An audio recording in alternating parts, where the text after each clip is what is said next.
continue reading the scriptures, and therefore we are helping people to stay calm and understand the meaning of what happens around us, and understand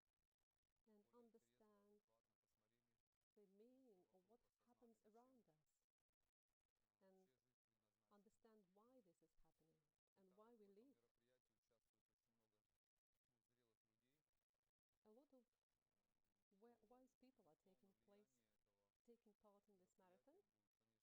in this marathon. The participation in this marathon will be very auspicious for everyone.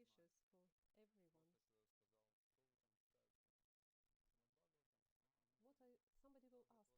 Srimad Bhagavatam? So even if a person mentions the word Srimad Bhagavatam, will help him to start transformation of his mind and awakening. And Суть, кульминация, то есть или самые сливки. Разумные люди, адекватные люди, ищущие, жадные, по духовной стезе имеется жадные, со жгучим желанием, должны оценить это действие, которое мы сейчас проделываем, как некое исцеление. Да, у нас должна произойти какая-то реформа в нашем сознании. И мы прочитали уже половину, чуть-чуть меньше, там половину глав, имеется в виду половину топ.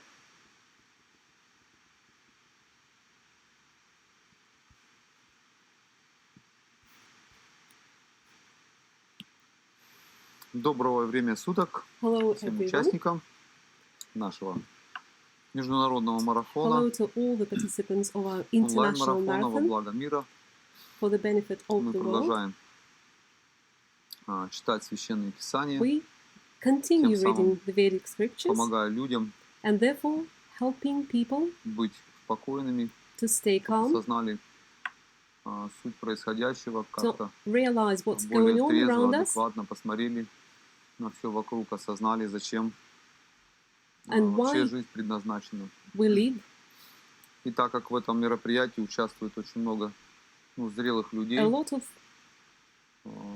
то, безусловно, влияние этого мероприятия будет, конечно же, очень сильное, оно очень много делает полезного тем, кто читает, тем, кто слушает, тем, кто просто знает. Просто человек сказал, что вы там читаете? Сримад Бхагаватам? Ну ладно. Даже этого слова Шримад или Бхагаватам уже будет достаточно. Человека началась трансформация определенная в сознании, хорошая, духовная, начало духовного. Мы сейчас читаем 10 главу. Это самая суть, кульминация, то есть самые сливки. Разумные люди, адекватные люди, ищущие, жадные, по духовной стезе имеется жадные, со жгучим желанием, должны оценить это действие, которое мы сейчас проделываем, как некое исцеление. Должна произойти какая-то реформа в нашем сознании. И мы прочитали уже половину, чуть-чуть меньше, там половину глав, имеется в виду половину тома 10. Всего 90 глав. Сейчас мы читаем тот момент, когда Кришна приходит в Мадхуру. Священное место, оно до сих пор существует на планете. В Индии находится, там, где Господь явился в этот мир. Очень могущественное место паломничества. It's a very, very auspicious place. И когда мы там были, приходили в то место, где непосредственно Кришна явился в этой тюрьме, чувствуется, что оттуда веет вечностью, духовной энергией. Вот Кришна опять туда сейчас возвращается. And we saw that place. So what we are reading at the moment is Krishna comes back to Mathura. С его детской, юношеской, скажем так, жизни во взрослую, хотя тело у него останется неизменным, оно таким и будет, 16-летний юноша, такой 15-летний, but his body will always remain a 15-year-old boy. Но так он останется до 125 лет, как он He will уйдет remain из этого мира in в this condition 125 лет, until проживя. he's 125 У years него old, тело так и останется таким молодым, юным. young, youthful. И вот этот как раз момент переломный, когда он из возраста юноши перейдет во взрослый, зрелый, сознание имеется так. Взрослое имеется в виду, This ответственность symbolizes будет the он, change of не his имеется в виду, что он consciousness повзрослел годами being a или youthful опытом. boy to Нет, an adult. ответственность теперь будет у него такая в этих играх So чуть больше. in these pastimes he has Хорошо, more давайте продолжим responsibility. читать. Okay, let's continue reading chapter. 10-я песня, глава 44 будет. Chapter 44. Произнесем благоприятные молитвы. Let's pray to make this reading auspicious. Ом намо Бхагавате Васудевая. Ом намо Бхагавате Васудевая. Ом намо Бхагавате Васудевая. Нараяна намаскритям нарам чива наротамам. Девим Сарасватим Ясам Татоджая Мудирает. Нашта праешва бхадришу нитям Бхагавата севая Бхагавати уттамашлоке бхакти бхавати наштики.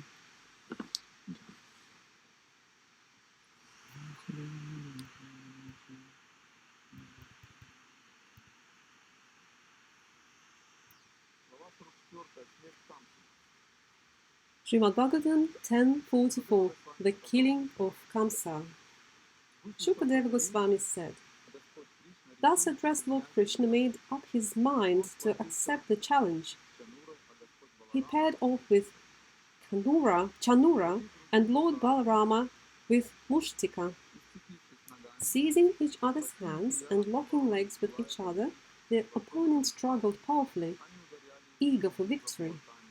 They each struck fists against fists, knees against knees, head against head, and chest against chest. Each fighter contended with his opponent by dragging him about in circles, shoving and crushing him, throwing him down and running before and behind him, forcefully lifting and carrying each other, pushing each other away and holding each other down. The fighters hurt even their own bodies in this great eagerness for victory. My dear king, all the women present, considering the match an unfamiliar fight between the strong and the weak, felt extreme anxiety due to compassion. They assembled in groups around the arena and spoke to one another as follows.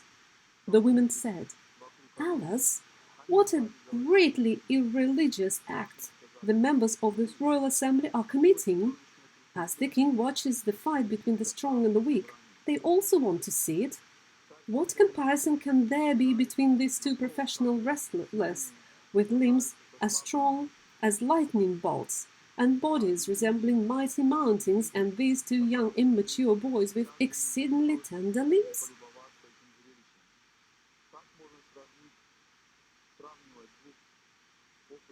Religious principles have certainly been violated in this assembly. One should not remain for even a moment in a place where irreligion is flourishing. A wise person should not enter an assembly if he knows the participants are there committing acts of impropriety, and if, having entered such an assembly, he fails to speak the truth, speaks falsely, or pleads ignorance, he will certainly incur sin. Just see the lotus face of Krishna as he darts around his foe. That face, covered with drops of perspiration brought on by the strenuous fight, resembles a lotus covered with true dew. Don't you see the face of Lord Balarama, with its eyes copper red from his anger towards Mushtika, and its beauty enhanced by his laughter and his absorption in the fight? How pious are the tracts of land of Raja, for there the primeval personality of Godhead, disguising himself with human traits, wanders about, enacting him many pastimes. Adorned with wonderfully variegated forest garlands, he, whose feet are worshipped by Lord Shiva and Goddess Rama, vibrates his flute, and he tends the cows in the company of Balarama. What austerities must the gopis have performed! With their eyes they always drink the nectar of Lord Krishna's form, which is the essence of loveliness, and is not to be equaled or surpassed. What form is the only abode of beauty, fame, and opulence? It is self-perfect, ever fresh, and extremely rare. The ladies of Raja are the most fortunate of women because, with their minds fully attached to Krishna and their throats always choked up with tears, they constantly sing about him while milking the cows, winnowing grain, churning butter, gathering cow dung for fuel, riding or on swing, taking care of their crying babies, sprinkling the ground with water, cleaning their houses, and so on. By their exalted Krishna consciousness, they automatically acquire all desirable things. When the gopis hear Krishna playing his flute as he leaves Braja in the morning, his cows on return with them at sunset, the young girls quickly come out of their houses to see him. They must have performed many pious activities to be able to see him, and he walks on the road, his smiling face mercifully glancing upon them. Shukadeva Goswami continued. As the women spoke thus, O hero of the Bharatas, Lord Krishna, the master of all mystic power, made up his mind to kill his opponent. Out of affection for the two lords, their parents, Devaki and Vasudeva, became overwhelmed with sorrow when they heard the women's fearful statements. They grieved, not knowing their son's strength. Lord Balarama and Lustika, expertly displaying numerous wrestling techniques, battled each other in the same way that Lord Krishna and his opponent did. The harsh blows from the Supreme Lord's limbs fell like crushing lightning bolts upon Chanura, breaking every part of his body and causing him more and more pain and fatigue. Furious, Chanura attacked Lord Vasudeva with the speed of a hawk and struck his chest with both fists. No more shaken by the demon's mighty blows than an elephant struck with a flower garland, Lord Krishna grabbed Chanura by his arms, swung him around several times, hurled him onto the ground with great force. His clothes, hair, and garlands scattering, the wrestling fell down dead, like a huge festival column collapsing. Similarly, Mushtika struck Lord Balabhadra with his fist and was slain. Receiving a violent blow from the mighty Lord's palm, the demon trembled all over in great pain, vomited blood, and then fell lifeless onto the ground, like a tree blown down by the wind. Confronted next by the wrestler Kuta, Lord Balarama, the best of fighters, playfully and nonchalantly killed him with his left fist, O king. Then Krishna kicked Inchala's head and tore Toshala in half, and both wrestlers fell down dead. Chanura, Mushtika, Kuta, Sala, and Tosala having been killed, the remaining wrestlers all fled for their lives. Krishna and Balarama then called their young cowherd boyfriends to join them. In their company, the lords danced about and sported, their ankle bells resounding as musical instruments played. Everyone except Kamsa rejoiced as the wonderful feat Krishna and Balarama had performed. The exalted Brahmanas, the great saints, exclaimed, "Excellent, excellent!" The Bhoja king, seeing that his best wrestlers had all been killed or had fled, stopped the musical performance originally meant for his pleasure and spoke the following words. Kamsa said, "Drive the two wicked sons of Vasudeva out of the city, confiscate the cowherd's property, and arrest the fool Nanda." kill that most evil fool Vasudeva, and also kill my father Ugrasena, along with his followers, who have all sided with our enemies. As Kamsa thus raved so audaciously, the infallible Lord Krishna, intensely angry, quickly and easily jumped up onto his high royal dais. Seeing Lord Krishna's approaching like death personified, the quick-witted Kamsa instantly rose from his seat and took up his sword and shield. Sword in hand, Kamsa moved quickly from side to side like a hawk in the sky, but Lord Krishna, whose fearsome strength is irresistible, powerfully seized the demon just as the son of Tarksha might capture a snake. Grabbing Kamsa by the hair and knocking off his crown, the lotus-nailed lord threw him off the elevated dais onto the wrestling mat. Then the independent lord, the support of the entire universe, threw himself upon the king. As a lion drags a dead elephant, the lord then dragged Kamsa's dead body along the ground in full view of everyone present. "O king!" all the people in the arena tumultuously cried out. "Oh! Oh!" Kamsa had always been disturbed by the thought that the Supreme Lord was to kill him. Therefore, when drinking, eating, moving about, sleeping, or simply breathing, the king had always seen the Lord before him with the disc weapon in his hand. Thus Kamsa achieved the rare boon of attaining a form like the Lord's. Kamsa's 8 young brothers, led by Kanka and Nyagrokhaka, then attacked the Lord in a rage, seeking to revenge their brother's death. As they ran swiftly towards the two lords, ready to strike, the son of Rohini slew them with his club, just as a lion easily kills other animals. Kettle drums resounded in the sky as Brahma, Shiva, and other demigods, the Lord's expansions, rained down flowers upon him with pleasure. They chanted his praises, and their wives danced. My dear king, the wives of Kamsa and his brothers, aggravated by the death of their well-wishing husbands, came forward with tearful eyes, beating their heads, embracing their husbands who lay on the hero's final bed. The sorrowful women loudly lamented while shedding constant tears. The women cried out, "Alas, O master, O dear one, O knower of religious principles, O kind and compassionate protector of the shelterless! By your being slain, we have also been slain, together with your household and offspring.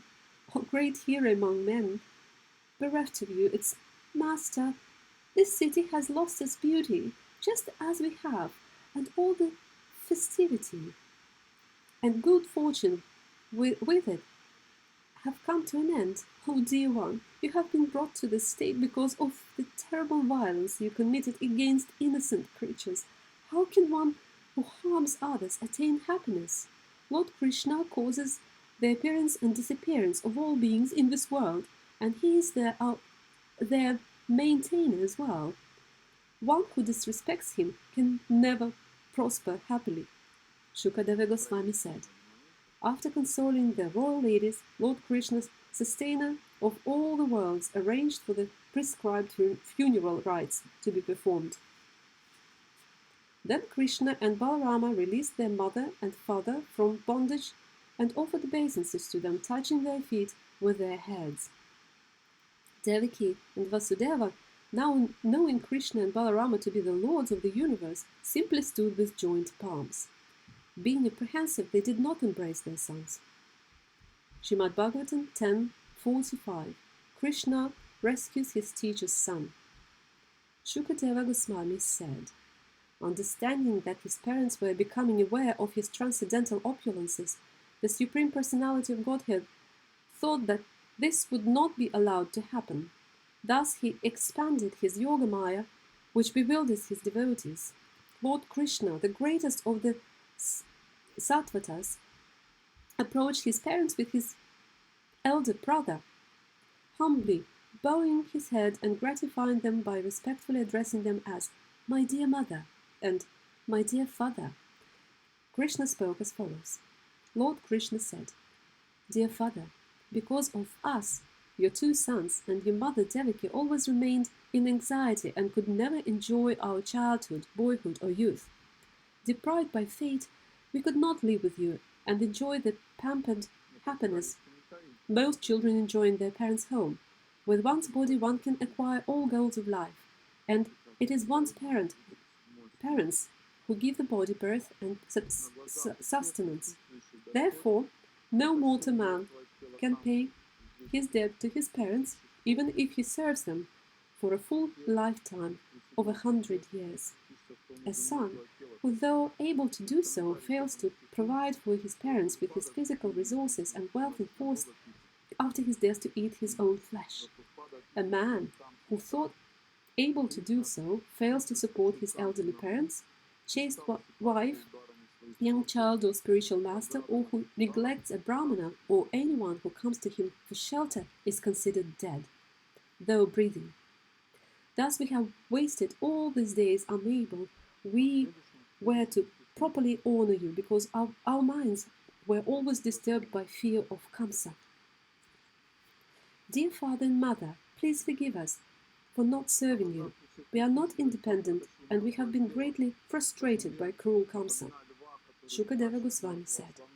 Thus, beguiled by the words of Lord Hari, the Supreme Soul of the universe, who by his internal, illusory potency appeared to be human, his parents joyfully raised him up on their laps and embraced him.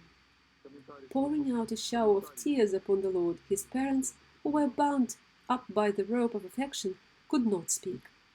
They were overwhelmed, O king, and their throats choked up with tears. Thus, having comforted his mother and father, the Supreme Personality of Godhead, appearing at the son of Devaki, installed his maternal grandfather Ugrasena as king of the Yadus. The Lord told him, O mighty king, we are your subjects, so please command us. Indeed, because of the curse of Gayatri, no Yadu may sit on the royal throne. Since I am present in your entourage as your personal attendant, all the demigods and other exalted personalities will come with heads bowed to offer your tribute. What then to speak of the rules of men?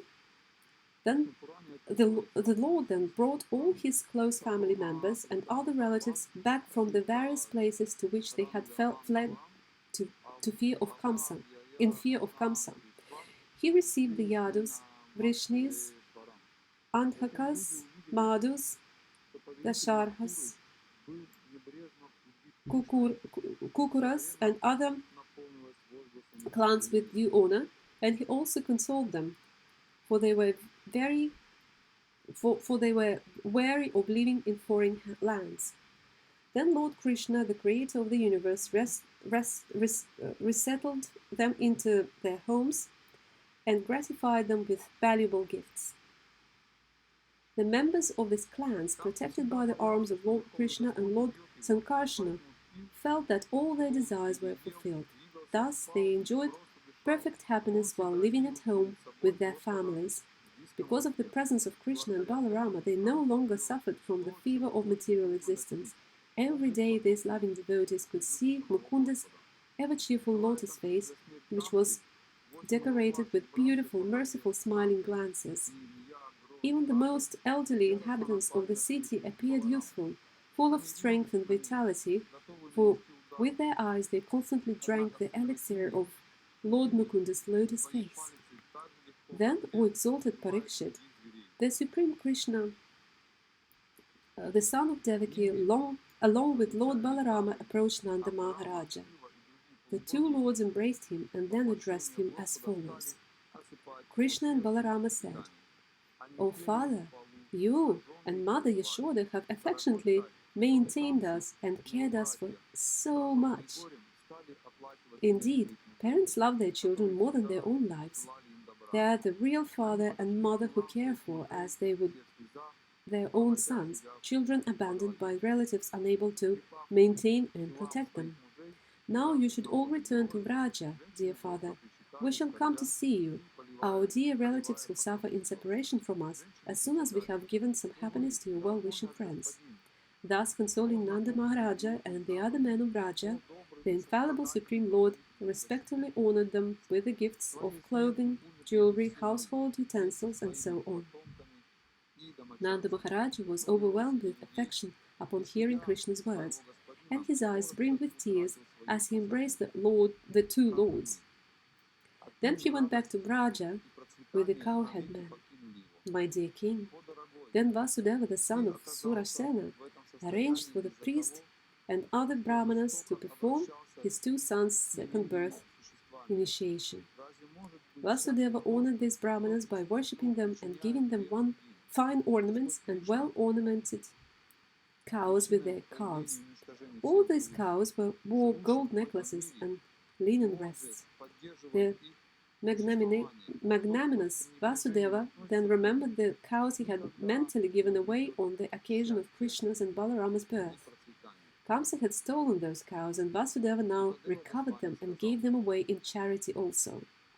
After attaining twice-born status through initiation, the lords, sincere in their vows, took the further vow of celibacy from Gargamuni, the spiritual master of the Yadas.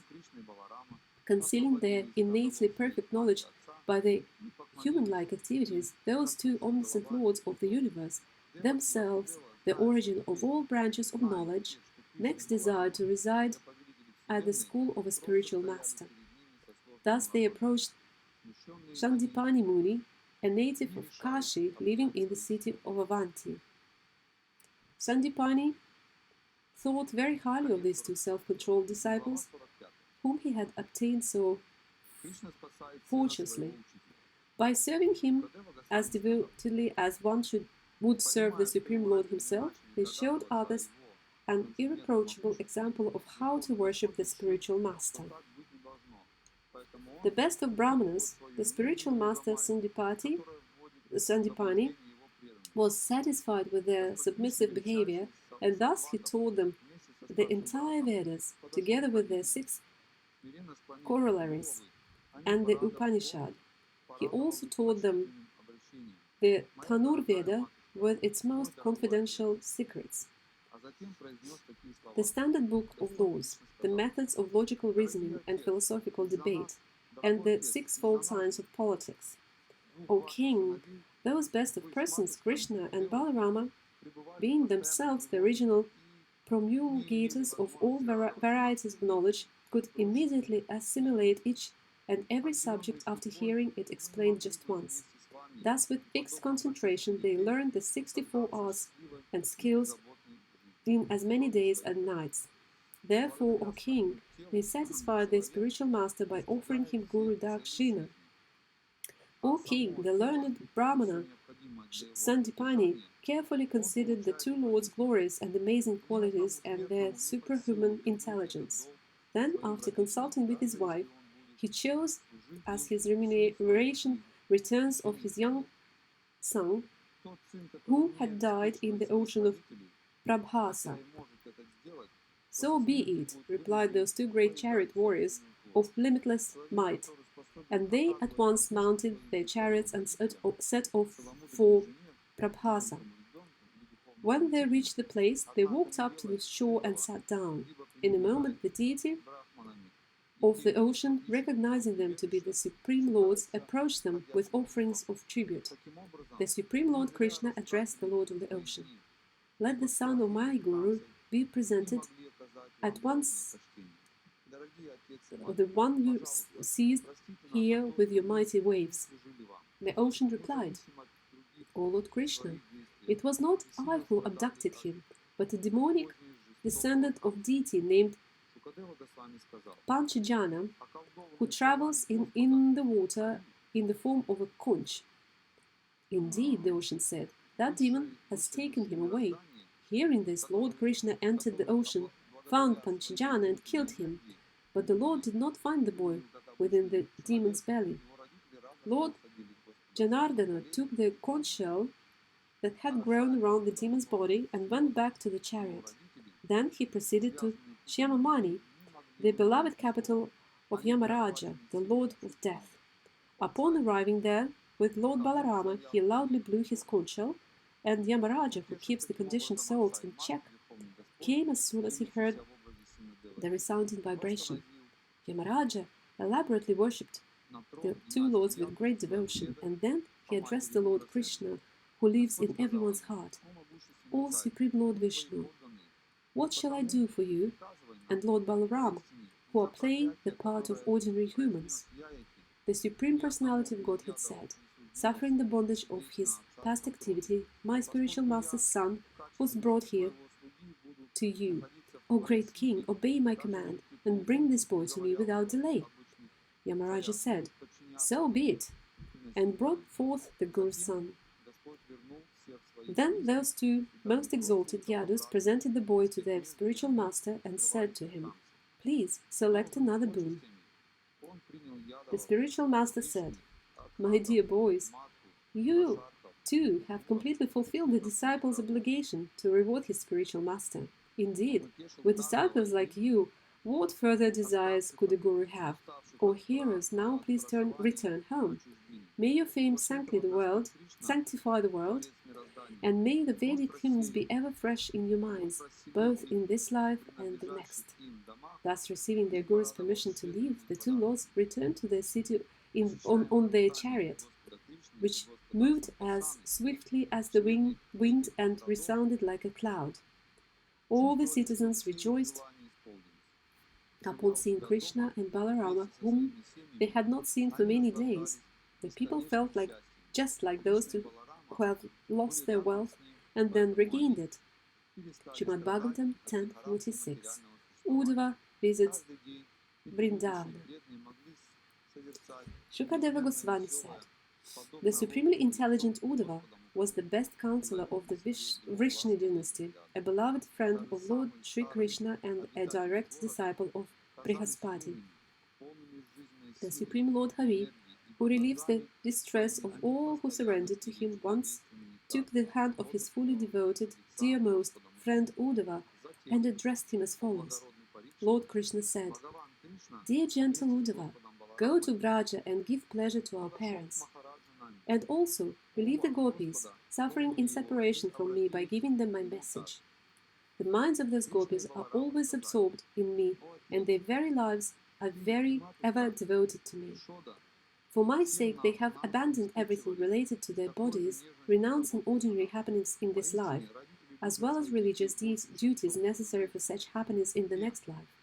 I alone am their dearmost beloved, and indeed their very self. I personally sustain such devotees who, for my sake, give up all worldly duties. My dear Uddhava, for those women of Gokula, I am the most cherished object of love. Thus, when they remember me, who am so far away, they are overwhelmed by the anxiety of separation. Simply because I have promised to return to them, my fully devoted cowherd girlfriends struggle to maintain their lives somehow or other. Shukadeva Goswami said, thus addressed, O King, Uddhava respectively accepted his master's message, mounted his chariot, and set off for Nanda Gokula.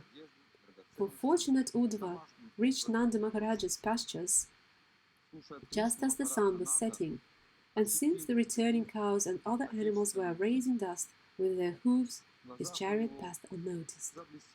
Gokula resounded on all sides with the sound of bulls in rough fighting with one another for fertile cows. With the mooing of cows, burdened by the udders, chasing after their calves, with the noise of milking, and of the white calves jumping here and there, with a loud reverberation of flute playing, and with the singing of the all-auspicious deeds of Krishna and Balarama by the cowherd men and women who made the village resplendent with their wonderfully ornamented attire. The cowherds' homes in Gokula appeared most charming, with their abundant paraphernalia for worship of the sacrificial fire, the sun, unexpected guests, the cows, the brahmanas, the forefathers, and the demigods. On all sides lay the flowering forest, echoing with flocks of birds and swarms swarms of bees and beautified by its lakes, crowded with swans, Karandava ducks, and bowers of lotuses. As soon as Uddhava arrived at Nanda Maharaja's home, Nanda came forward to meet him. The cowherd king embraced him in great happiness and worshipped him as none different from Lord Vasudeva. After Uddhava had eaten first-class food, been seated comfortably on a bed and been relieved of his fatigue by a foot massage, and other means, Nanda inquired from him as follows. Nanda Maharaja said, "My dear, most fortunate one, does the son of Sura fare well, now that he is free and has rejoined his children and other relatives?" Fortunately, because of his own sins, the sinful Kamsa had been killed, almost with all his brothers. He always hated the sanity and righteous Yadus. He always hated the saintly and righteous Yadus. Does Krishna remember us? Does he remember his mother and his friends and well-wishers? Does he remember the cowherd and the village of Raja, of which he is the master? Does he remember the cows, Vrindavana forest and Govardhana hill? Will Govinda return even once to see his family? If he ever does, we may then glance upon his beautiful face with his beautiful eyes, nose and smile. We were saved from the forest fire, the wind and rain, the bull and serpent demon's form, all such insurmountable, deadly dangers by that very great soul Krishna. As we remember the wonderful deeds of Krishna performed, his playful sidelong glances, his smiles and his words, O Uddhava, we forget all our material engagements. When we see the places where Mukunda enjoys his sporting pastime, rivers, hills and forests, he decorated with his features mind become totally absorbed in him. In my opinion, Krishna and Balarama must be two exalted demigods who have come to this planet to fulfill some great mission of the demigods. Such was foretold by Garga Rishi. After all, Krishna and Balarama killed Kamsa, who was as strong as 10,000 elephants, as well as the restless Chanura and Mushtika, and the elephant Kuvalyapida. They killed them all sportingly, as easily as a lion disposes of small animals. With the ease of a royal elephant breaking a stick, Krishna broke a powerful giant bough 3 talas long. He also held a mountain aloft for 7 days with just one hand. Here in Vrindavana, Krishna and Balarama easily destroyed demons like Pralamba, Dhinuka, Arista, Trinavarta and Baka, who had themselves defeated both demigods and other demons. Shukadeva Goswami said, thus intensely remembering Krishna again and again, Nanda Maharaja, his mind completely attached to the Lord, felt extreme anxiety and fell silent, overcome by the strength of his love. As Mother Yashoda heard the descriptions of her son's activities, she poured out her tears, and milk flowed from her breasts out of love. Uddhava then joyfully addressed Nanda Maharaja. Having clearly seen the supreme loving affection he and Yashoda felt for Krishna, the Supreme Personality of Godhead. Sri Uddhava said, O respectful Nanda, certainly you and Mother Yashoda are the most praiseworthy persons in the entire world, since you have developed such a loving attitude towards Lord Narayana, the spiritual master of all living beings. These two lords, Mukunda and Balarama, are each the seed and womb of the universe, the Creator and his creative potency. They enter the hearts of living beings and control their conditions awareness. They are the primeval supreme. Anyone, even a person in an impure state, who absorbs his mind in him for just a moment, at a time of death, burns up all traces of sinful reactions and immediately attains the supreme transcendental destination in a pure spiritual form as effulgent as the sun. You too have rendered exceptional loving service to him, Lord Narayana, the super soul of all and the cause of all existence, the great soul who, although the original cause of everything, has a human-like form. What pious deeds could still be required of you? Infallible Krishna, the Lord of the devotees, will soon return to Braja to satisfy his parents. Having killed Kamsa, the enemy of all the Yadus, in the wrestling arena, Krishna will now surely fulfill his promise to you by coming back. O most fortunate ones, do not lament. You will see Krishna again very soon. He is present on the hearts of all living beings, just as fire lies dormant in wood. For him, no one is especially dear or despicable, superior or inferior, and yet he is not indifferent to anyone. He is free from all desire for respect and yet gives respect to all others. He had no mother, no father, no wife, children or other relatives. No one is related to him, and yet no one is a stranger to him. He has no material body and no birth. He has no work to do in this world that would oblige him to take birth in pure, impure, or mixed species of life. Yet, to enjoy his pastime and deliver his saintly devotees, he manifests himself. Although beyond the three modes of material, nature, goodness, passion, and ignorance, the transcendental Lord accepts association with them as his play. Thus, the unborn Supreme Lord utilizes the material modes to create, maintain, and destroy. Just as a person who is whirling around perceives the ground to be turning, one who is affected by false ego thinks himself the doer, then actually only his mind is acting. The Supreme Lord Hari is certainly not your son alone. Rather, being the Lord, he is the son, soul, father, and mother of everyone. Nothing can be said to exist independent of Lord. Achyuta, nothing.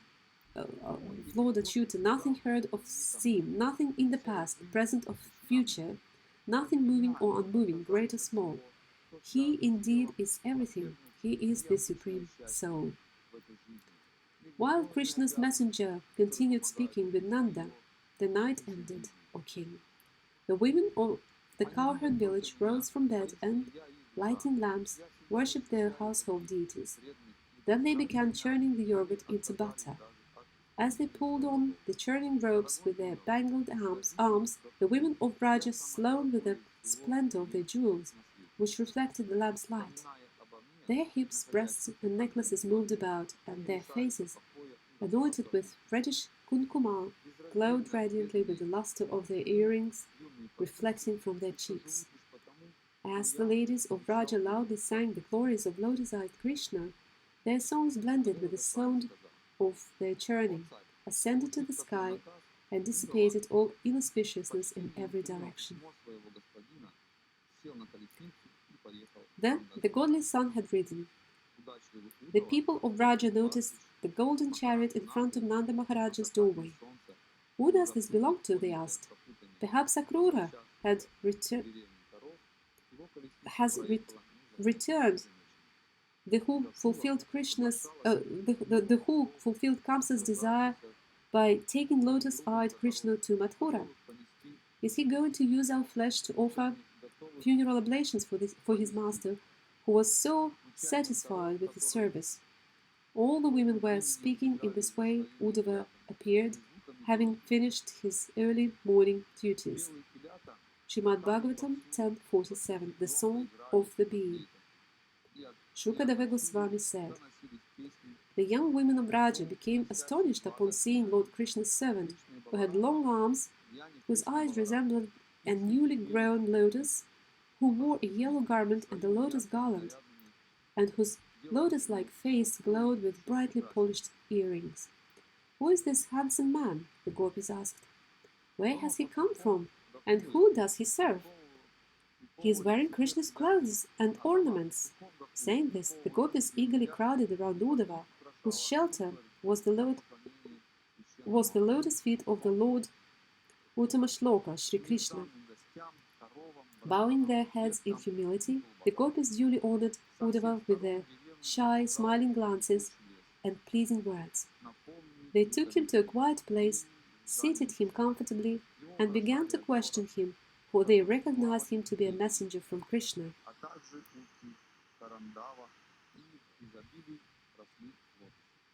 The master of the goddess of fortune, the gopis, said, "We know that you are the personal servant of Krishna, the chief of the Yadus, and that you have come here on the order of your good master, who desires to give pleasure to his parents. We see nothing else you might consider worth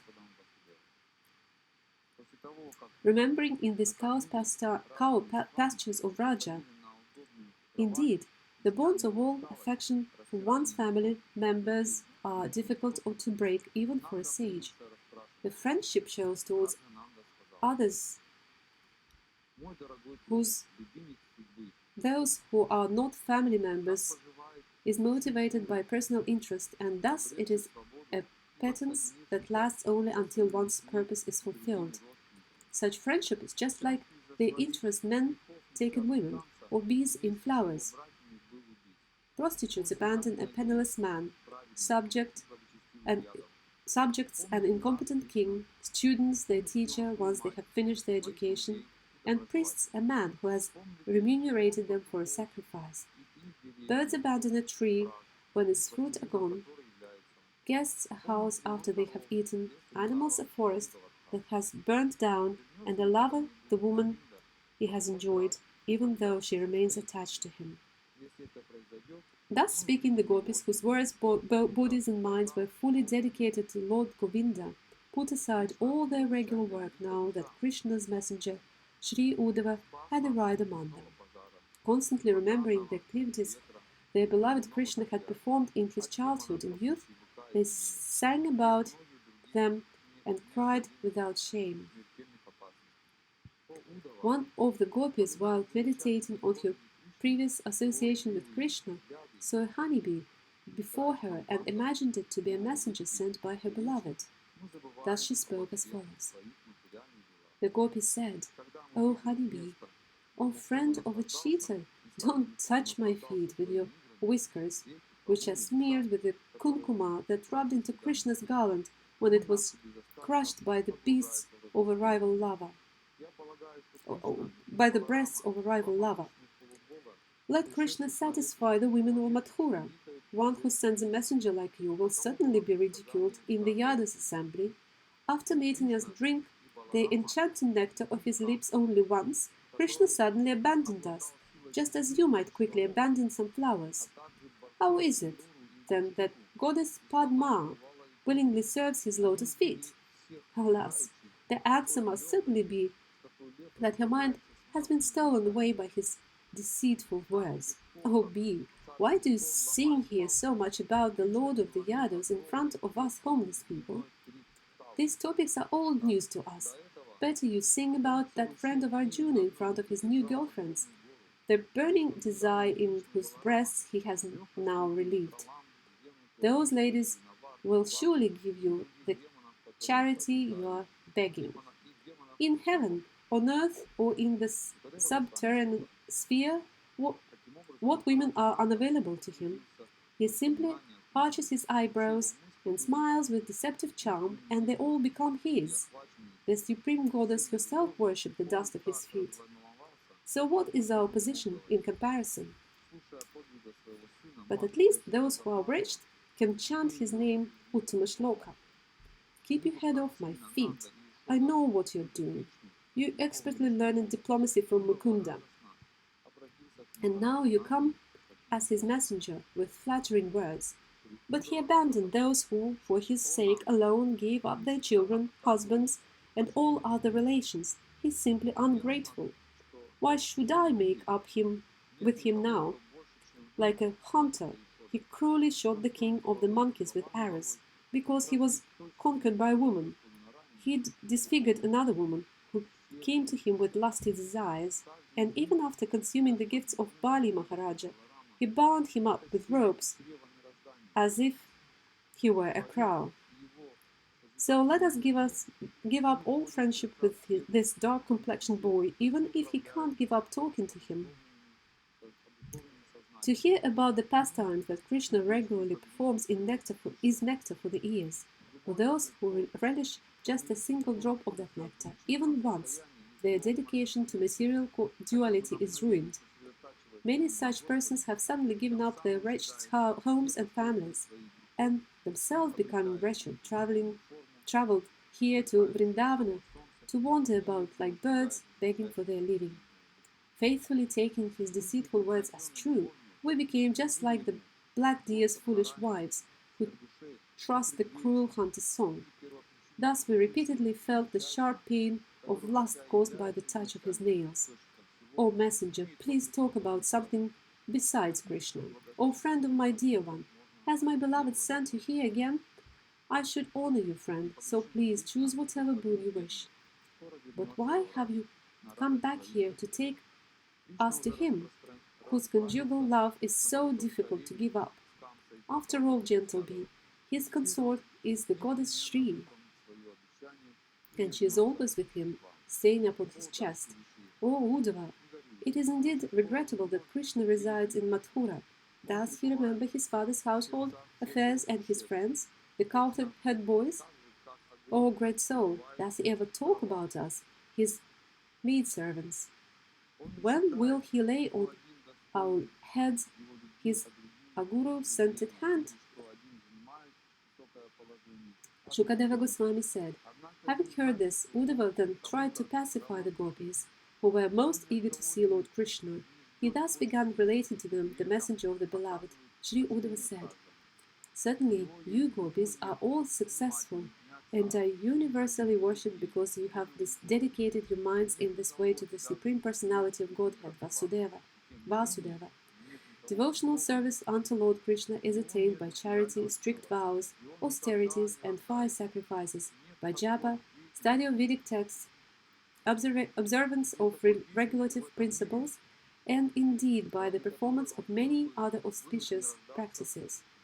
By your great fortune, you have established an unexcelled standard of pure devotion for the Lord, Uttama Shloka, standard even sages can hardly attain. By your great fortune, you have left your sons, husbands, bodily comforts, relatives, and homes in favor of the supreme male who is known as Krishna. You have rightfully claimed the privilege of unalloyed love for the transcendental Lord, O most glorious gopis. Indeed, by exhibiting your love for Krishna in separation from him, you have shown me great mercy. My good ladies, now please hear your beloved's message, which I, the confidential servant of my master, have come here to bring you.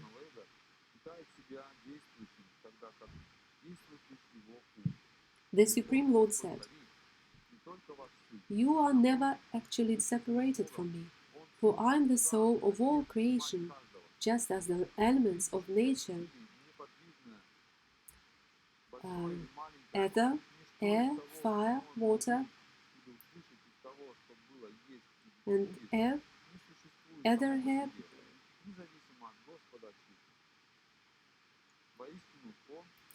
present in every created thing, so I am present within everyone's mind, life, air and senses, and also within the physical elements and the modes of material nature.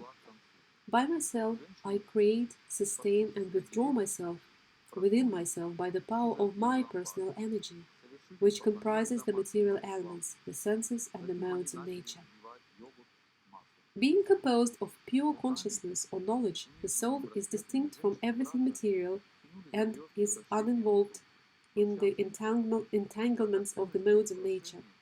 We can perceive the soul through the three functions of material nature known as wakefulness, sleep, and deep sleep. As a person just arising from sleep may continue to meditate on a dream even though it is illusory, so by the agency of the mind one meditates on the sense objects, which the senses can then obtain. Therefore, one should become fully alert and bring the mind under control. According to the intelligent authorities, this is the ultimate conclusion of all the Vedas, and as well as all practice of yoga, Sankhya, renunciation, austerity, sense-control, and truthfulness, just as the sea is the ultimate destination of all rivers. But the actual reason why I, the beloved object of your sight, have stayed far away from you is that I wanted to intensify your meditation upon me and thus draw your minds closer to me. When her lover is away, is far away, a woman thinks of him more than when he is present before her. Because your minds are totally absorbed in me and free from all other engagement, you remember me always, and so you will very soon have me again in your presence. Although some gopis had to remain in the cowherd village and so could not join the rasa dance to sport with me at night in the forest, they were nonetheless fortunate. Indeed, they attained me by thinking of my potent pastimes.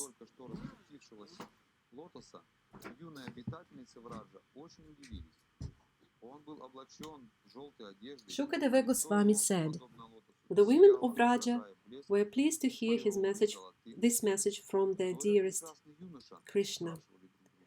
His words having revived their memory, they addressed Uddhava as follows. The gopis said, 'It is very good that Kamsa, the enemy and persecutor of the Yadus, have now been killed along with his followers. And it is also very good that Lord Achyuta is living happily in the company of his well-wishing friends and relatives, whose every desire is now fulfilled. Gentle Uddhava is the elder brother of Gada, who now bestowing on the city women the pleasure and actually belongs to us. We suppose those ladies worship him with generous glances full of affectionate, shy smiles. Sri Krishna is expert in all kinds of conjugal affairs and is the darling of the city women.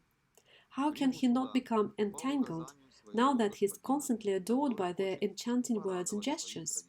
O saintly one, does Govinda ever remember us during his conversations with the city women? Does he ever mention us, village girls, as he freely talks with them?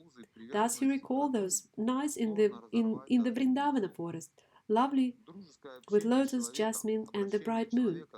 As we glorified his charming pastimes, he enjoyed with us his beloved girlfriends in the circle of the rasa dance, which resounded with the music of ankle bells. Will that descendant of Dashara return here and by the touch of his limbs bring back to life those who are now burning with the grief he himself has caused? Will he save us in that way, just as Lord Indra brings a forest back to life with his water-bearing clouds? But why should Krishna come here after winning a kingdom, killing his enemies and marrying the daughters of kings? He is satisfied there, surrounded by all his friends and well-wishers. The great soul Krishna is the lord of the goddess of fortune, and he automatically achieves whatever he desires. Now can the forest dwellers or any other women fulfill his purposes when he is already fulfilled within himself? Indeed, the greatest happiness is to renounce all desires, as even the prostitute Pingala has declared. Yet, even though we know this, we cannot give up our hopes of attaining Krishna. Who can bear to give up intimate talks with Lord Uttamashloka? Although he shows no interest in her, Goddess Shri never moves from her place on his chest. Dear Uddhava Prabhu, when Krishna was here in the company of Sankarsana, he enjoyed all those rivers, hills, forests, cows, and flute sounds. All these remind us constantly of Nanda's son. Indeed, because we see Krishna's footprints, which are marked with divine symbols, we can never forget him. O Uddhava, how can we forget him when our hearts have been stolen away by the charming way he walks, his generous smile and playful glances, and his honey-like words? O Master of the goddess of fortune, O Master of Vraja, O destroyer of all suffering, Govinda, please lift your Gokula out of the ocean of distress in which it is drowning. Shukadeva Goswami continued. Lord Krishna's message Having relieved their fever of separation, the gopis then worshipped Uddhava, recognizing him as not different from their Lord Krishna. Uddhava remained there for several months, dispelling the gopis' sorrow by chanting the topics of Lord Krishna's pastimes. Thus he brought joy to all the people of Gokula. All the days that Uddhava dwelled in Nanda's cowherd village seemed like a single moment to the residents of Raja, for Uddhava was always discussing Krishna. That servant of Lord Hari, seeing the rivers, forests, mountains, valleys, and flowering trees of Raja, enjoyed inspiring the inhabitants of Vrindavana by reminding them of Lord Krishna. Thus, seeing how the gopis were always disturbed because of their total absorption in Krishna, Uddhava was supremely pleased. Desiring to offer them all respect, he sang as follows. Uddhava sang. Among all persons on earth, these cowherd women alone have actually perfected their embodied lives, for they have achieved the perfection of unalloyed love for Lord Govinda. Their pure love is hankered after by those who fear material existence, by great sages, and by ourselves as well. For one who has tasted the narrations of the infinite Lord, what is the use of taking birth as a high-class Brahmana, or even as Lord Brahma himself? Now, how amazing is it that these simple women who wander about the forest, seemingly spoiled by improper behavior, have achieved the perfection of unalloyed love for Krishna, the Supreme Soul. Still, it is true that the Supreme Lord himself awards his blessings even to an ignorant worshipper, just as the best medicine works even when taken by a person ignorant to its ingredients. When Lord Sri Krishna was dancing with the gopis in the Rasa Leela, the gopis were embraced by the arms of the Lord.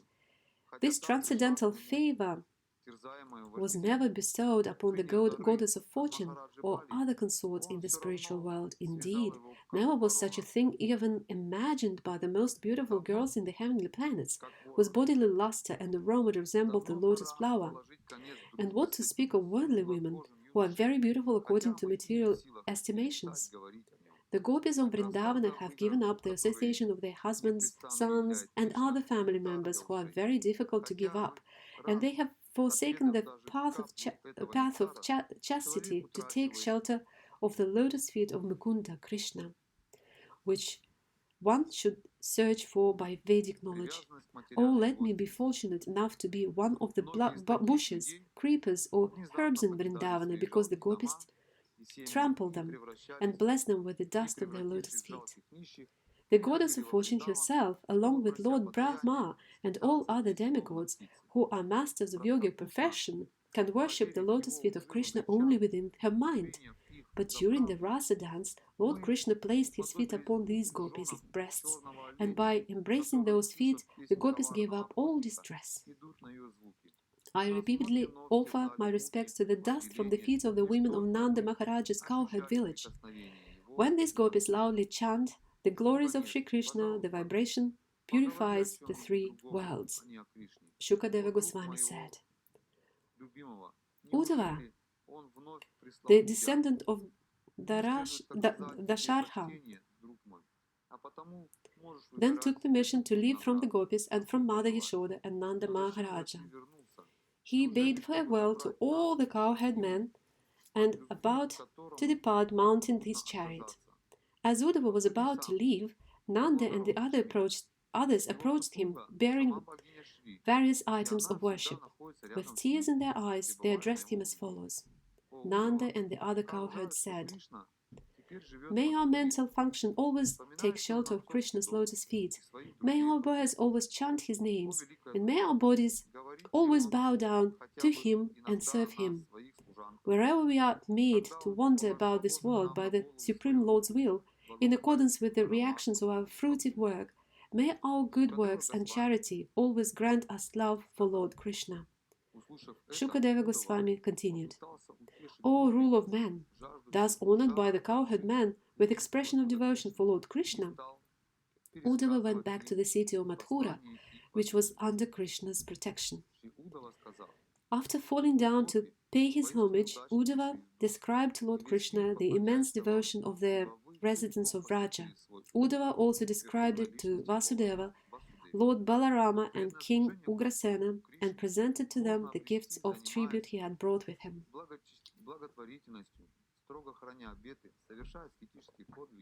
Srimad Bhagavatam 10:48. Krishna pleases his devotees. Shukadeva Goswami said, next, after assimilating Uddhava's report, Lord Krishna, the Supreme Personality of Godhead, the omniscient soul of all that be, desired to satisfy the serving girl Trivakra, who was troubled by lust. Thus he went to her house. Trivakra's home was opulently appointed with expensive furnishings and replete with sensual accoutrements meant to inspire sexual desire. There were banners, rows of strong pearls, canopies, fine beds and sitting places, and also fragrant incense, oil lamps, flower garlands, and aromatic sandalwood paste. When Trivakra saw him arriving at her house, she at once rose from her seat in flurry. Coming forward graciously with her girlfriends, she respectfully greeted Lord Achyuta by offering him an excellent seat and other articles of worship. Uddhava also received a seat of honor since he was a saintly person, but he simply touched it and sat on the floor. Then Lord Krishna, imitating the manners of human society, quickly made himself comfortable on an opulent bed.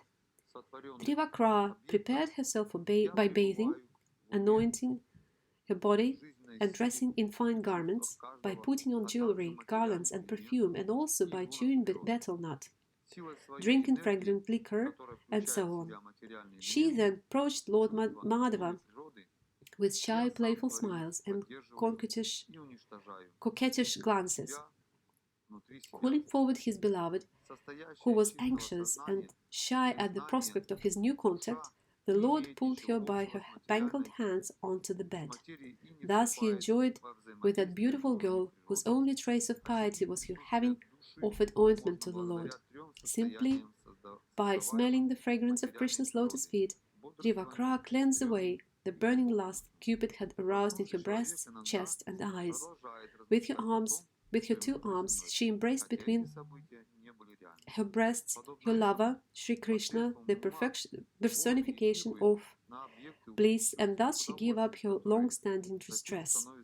Having thus gotten the hard-to-get Supreme Lord by the simple act of offering him body ointment, unfortunate Trivakra submitted to that Lord of Freedom the following request. Trivakra said, "O beloved, please stay here with me for a few days more and enjoy. I cannot bear to give up your association, O lotus-eyed one." Promising her the fulfillment of this lusty desire, considerate Krishna, Lord of all beings, paid Trivakra his respects and then returned with Uddhava to his own supremely opulent residence. Lord Vishnu, the Supreme Lord of all lords, is ordinarily difficult to approach. One who has properly worshipped him and then chooses the benediction of mundane sense gratification is certainly of poor intelligence, for he is satisfied with an insignificant result. Then Lord Krishna, wanting to have some things done, went to Akrura's house with Balarama and Uddhava. The Lord also desired to please Akrura. Akrura stood up in great joy when he saw them, his own relatives and the greatest of exalted personalities coming from a distance. After embracing them and greeting them, Akrura bowed down to Krishna and Balarama.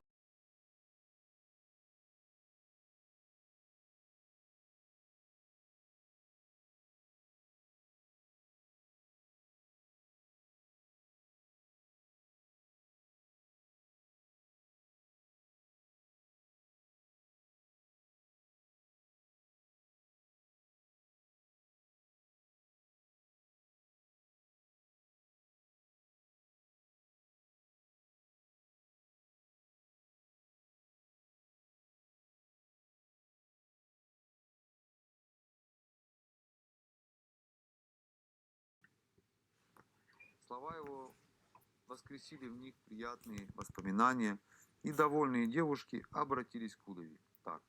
Гопи сказали: Akrura stood up in great joy when he saw them, his own relatives, and the greatest of exalted personalities coming from a distance. After embracing them and greeting them, Akrura bowed down to Krishna and Balarama and was greeted by them in return. желания которых теперь осуществились. О благородный Удова, одаривает ли старший брат Гады городских женщин наслаждением, которые по праву принадлежат Then, when his guests had taken their seats, he worshipped them in accordance with spiritual rules. O king, Akrura bathed the feet of Lord Krishna and Lord Balarama, and then poured the bath water on his head. He presented them with gifts of fine clothing, aromatic sandalwood paste, flower garlands, and excellent jewelry. After thus worshipping the two lords, he bowed his head to the floor. He then began to massage Lord Krishna's feet, placing them on his lap, and with his head bowed in humility, he addressed Krishna and Balarama as follows. Akrura said, "It is our good fortune that you two lords have killed the evil Kamsa with his followers, thus delivering your dynasty from endless suffering and causing it to flourish. You both are the original Supreme Person, the cause of the universe and its very substance. Not the slightest subtle cause of manifest product of creation exists apart from you, O Supreme Absolute Truth. With your personal energies you create this universe and then enter into it. Thus, one can perceive you in many different forms by hearing from austerities and by direct experience. Just as the primary elements, earth and soul,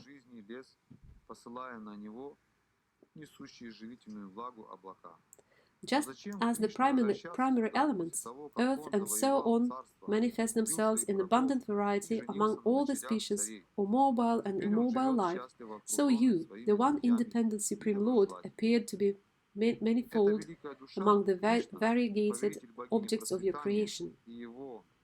You create, destroy, and also maintain this universe with your personal energies, the modes of passion, ignorance, and goodness, yet you are never entangled by these modes of the activities they generate. Since you are the original source of all the knowledge, what could ever cause you to be bound by illusion?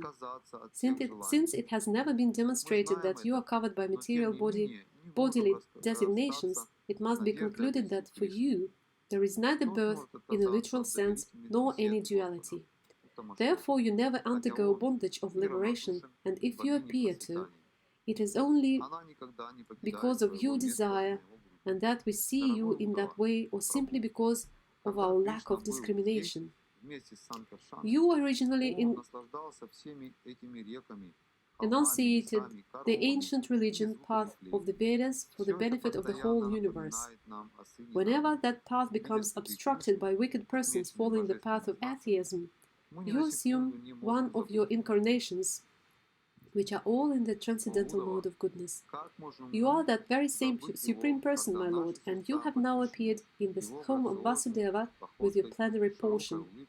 You have done this to relieve the earth's burden by killing hundreds of armies, led by kings who are expansions of the demigods' enemies, and also to spread the fame of our dynasty. Today, O Lord, my home has become most fortunate because you have entered it. As the Supreme Truth, you embody the four fathers, ordinary creatures, human beings and demigods, and the water that has washed your feet purifies the three worlds. Indeed, O Transcendent One, you are the spiritual master of the universe. What learned person would approach anyone but you for shelter, and where you are the affectionate, grateful, and truthful well-wisher of your devotees? To those who worship you in sincere friendship, you reward everything they desire, even your own self, yet you never increase or diminish. It is by our great fortune, Janardana, that you are now visible to us, for even the masters of yoga and the foremost demigods can achieve this goal by only can achieve this goal only with great difficulty. Please quickly cut the ropes of our illusory attachment for children, wife, wealth, influential friends, home and body. All such attachments are simply the effect of your illusory material energy. Shukadeva Goswami continued. Thus worshipped by fully glorified by his devotee, the Supreme Lord Hari thus worshipped and fully glorified by his devotee, the Supreme Lord Hari smilingly addressed Akrura, completely charming him with his words. The Supreme Lord said, "You are our spiritual master, paternal uncle and praiseworthy friend, and we are like your sons, always dependent on your protection, sustenance, and compassion. Exalted souls like you are the true objects of service and the most worshipable authorities for those who desire the highest good in life. Demigods are genuinely concerned with their own interests, but saintly devotees never are. No one can deny that there are holy places with sacred rivers, or that the demigods appear in deity forms made of earth and stone. But these purify the soul only after a long time, whereas saintly persons purify just by being seen. You are indeed the best of our friends, so please go to Hastinapura and, as the well-wisher of the Pandavas, find out how they are doing. We have heard that when their fathers passed away, the young Pandavas were brought with their anguished mother to the capital city by King Dhritarashtra, and that they are now living there. Indeed, weak-minded Dhritarashtra, the son of Ambika, has come under the control of his wicked sons, and therefore that blind king is not treating his brother's sons fairly. Go and see whether Dhritarashtra is acting properly or not. When we find out, we will make the necessary arrangements to help our dear friends. Shukadeva Goswami continued. Thus fully instructing Akrura, the Supreme Personality of Godhead Hari then returned to his residence accompanied by Lords Shankarshana and Uddhava. Srimad Bhagavatam 10:49. Akrura's mission in Hastinapura. Shukadeva Goswami said, Akrura went to Hastinapura, the city distinguished by the glory of the Paurava rulers. There he saw Dhritarashtra, Bhishma, Vidura and Kunti along with Balika and his son Somadatta. He also saw Dronacharya, Kripacharya, Karna, Duryodhana, Ashwathama, the Pandavas, and other close friends.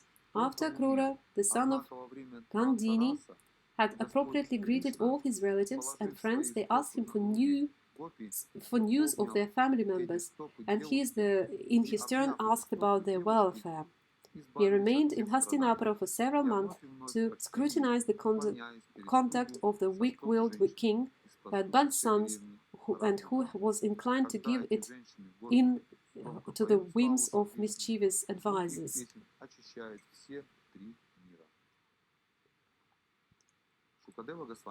Kunti and Vidura described to Akrura in detail the evil intentions of Dhritarashtra's sons, who could not tolerate the great qualities of Kunti's sons, such as their powerful influence, military skills, physical strength, bravery, and humility, or the intense affection the citizens had for them. Kunti and Vidura also told Akrura about how the sons of Dhritarashtra had tried to poison the Pandavas and carry out other such plots. Kunti Devi, taking advantage of her brother Akrura's visit, approached him confidentially. While remembering her birthplace, she spoke with tears in her eyes. Queen Kunti said, "O gentle one, do my parents, brothers, sisters, nephews, family women, and girlhood friends still remember us? Does my nephew Krishna, the Supreme Personality and the compassionate shelter of his devotees, still remember his aunt's sons? And does Lotus Eyes Brahma remember them also? Now that I'm suffering in the midst of my enemies like a doe in the midst of wolves, will Krishna come to console me and my fatherless sons with his words? Krishna, Krishna, O great yogi, O supreme soul and protector of the universe, O Govinda, please protect me who have surrendered to you. And I and my sons are being overwhelmed by trouble.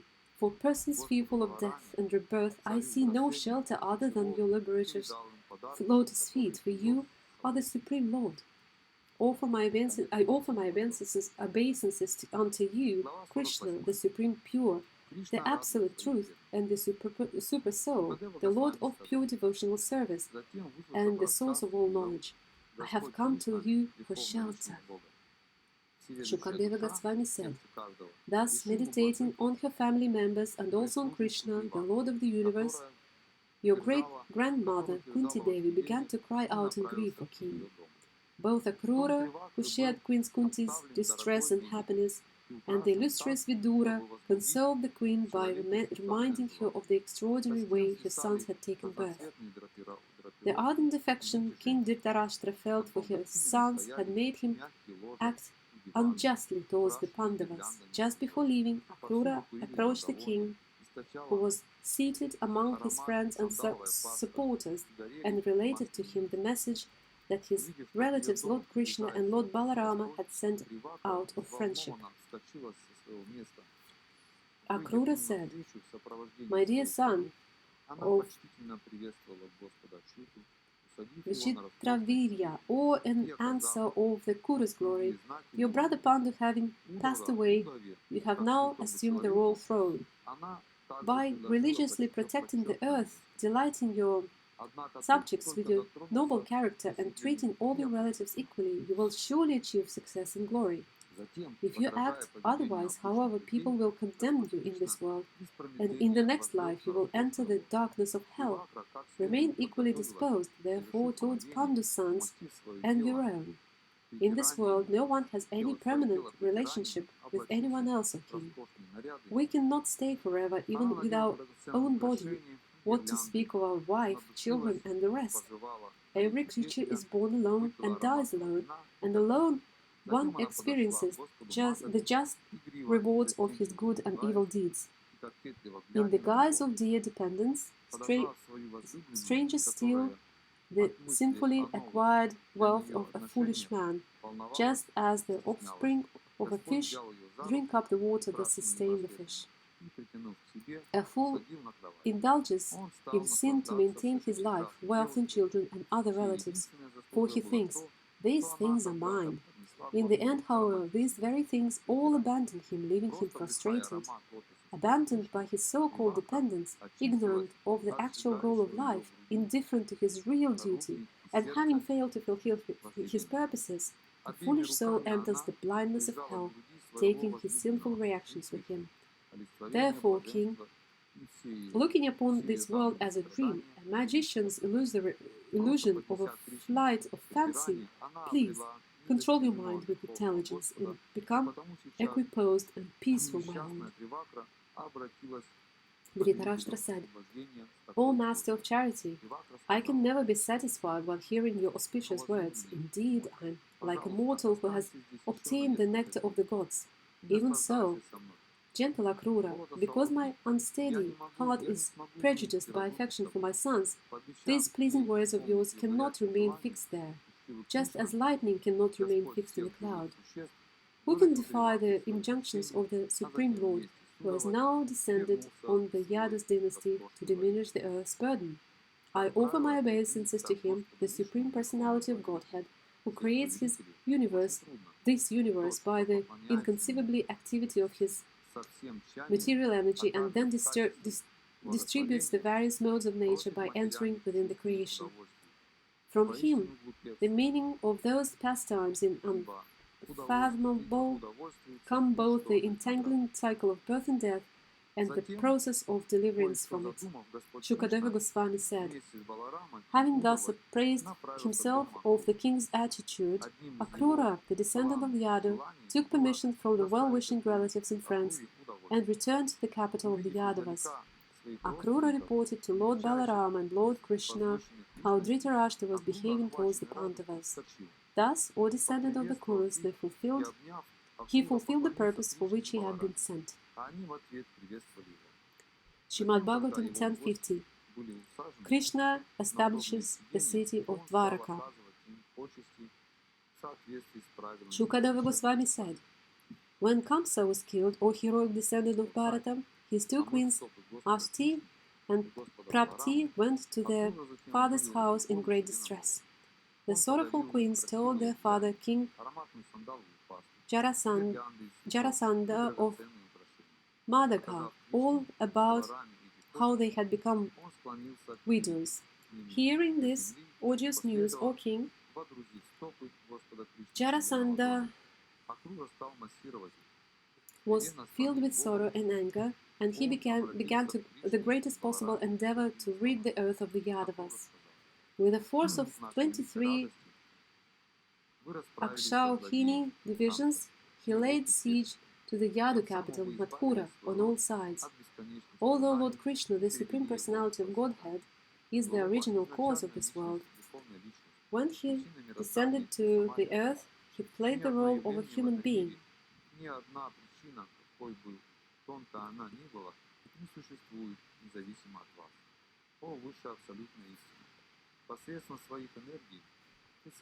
Thus, when he saw Jasardhana's assembled army surrounding his city like a great ocean overflowing its shores, and when he saw how this army was striking fear into his subjects, the Lord considered what his suitable response should be according to the time, place, and specific purpose of his current incarnation. The Supreme Lord thought, since it is such a burden on the earth, I will destroy Jasardhana's army, consisting of Akshauhinis, of foot soldiers, horses, chariots, and elephants, which the king of Magadha has assembled from all subservient kings and brought together here. But Jarasandha himself should not be killed, since in the future he will certainly assemble another army. This is the purpose of my present incarnation, to relieve the earth of its burden, protect the pious and kill the impious.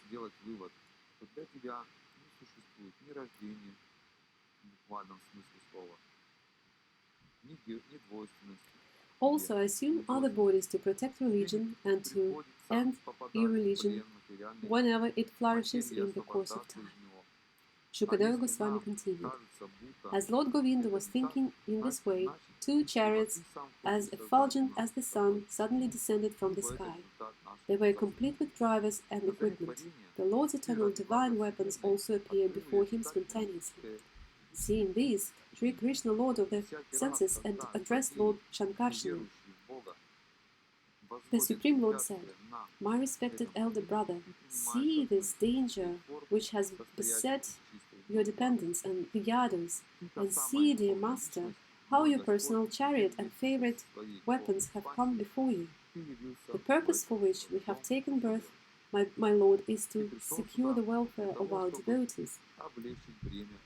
Please, now remove from the earth the burden of these 23 armies. Lord Krishna had thus invited his brother, the two Dasharhas, Krishna and Balarama, wearing armor and displaying their resplendent weapons, drove out of the city in their chariots. Only a very small contingent of soldiers accompanied them. As Lord Krishna came out of the city with Daruka at the reins of his chariot, he blew his conch shell, and the enemy soldiers' hearts began to tremble with fear. Jarasandha looked at the two of them and said, O Krishna, lowest of men, I do not wish to fight along with you, since it would be a shame to fight with a mere boy.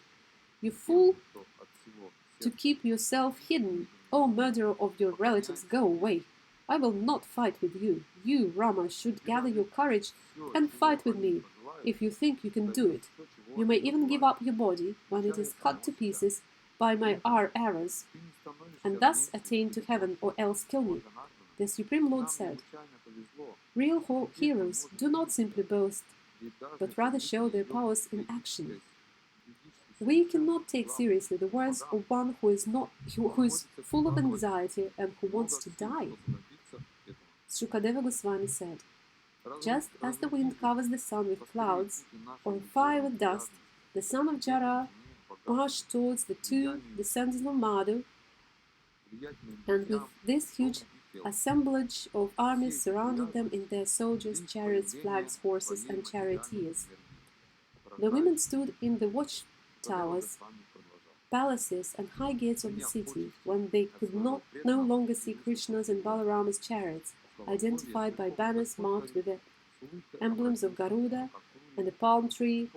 They were struck with grief and fainted.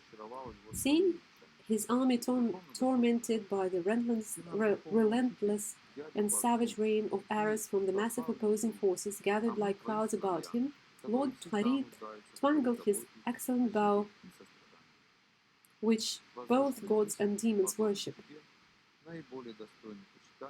Lord Krishna took arrows from his quiver, fixed them on the bowstring, pulled back, and released endless torrents of sharp shafts, which struck the enemy's chariots, elephants, horses, and infantrymen.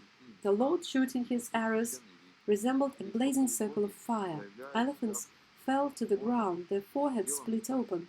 Cavalry horses fell with severed necks. Chariots fell with their horses, flags, drivers, and masters all shattered, and foot soldiers collapsed with severed arms, thighs, and shoulders. On the battlefield, hundreds of rivers of blood flowed from the limbs of the humans, elephants, and horses who had been cut to pieces. In these rivers, arms resembled snakes, human heads turned turtles, dead elephants, islands, the dead horses, crocodiles. Hands and thighs appeared like fish, human hair like waterweeds, bows like waves, and various weapons like clumps of bushes. The rivers of blood teemed with all of these. For him who orchestrates the creation, maintenance, and destructions of the three worlds, and who possesses unlimited spiritual qualities, it is hardly amazing that he subdues the opposing party. Still, when the Lord does so, imitating human behavior, sages glorify his acts.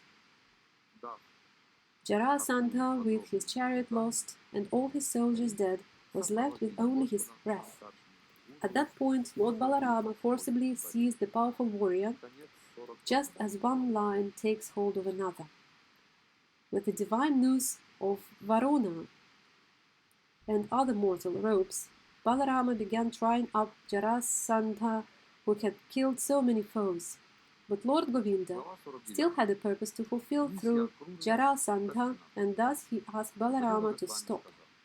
Jarasandha, whom fighters had highly honored, was ashamed after being released by the two lords of the universe, and thus he decided to undergo a penance.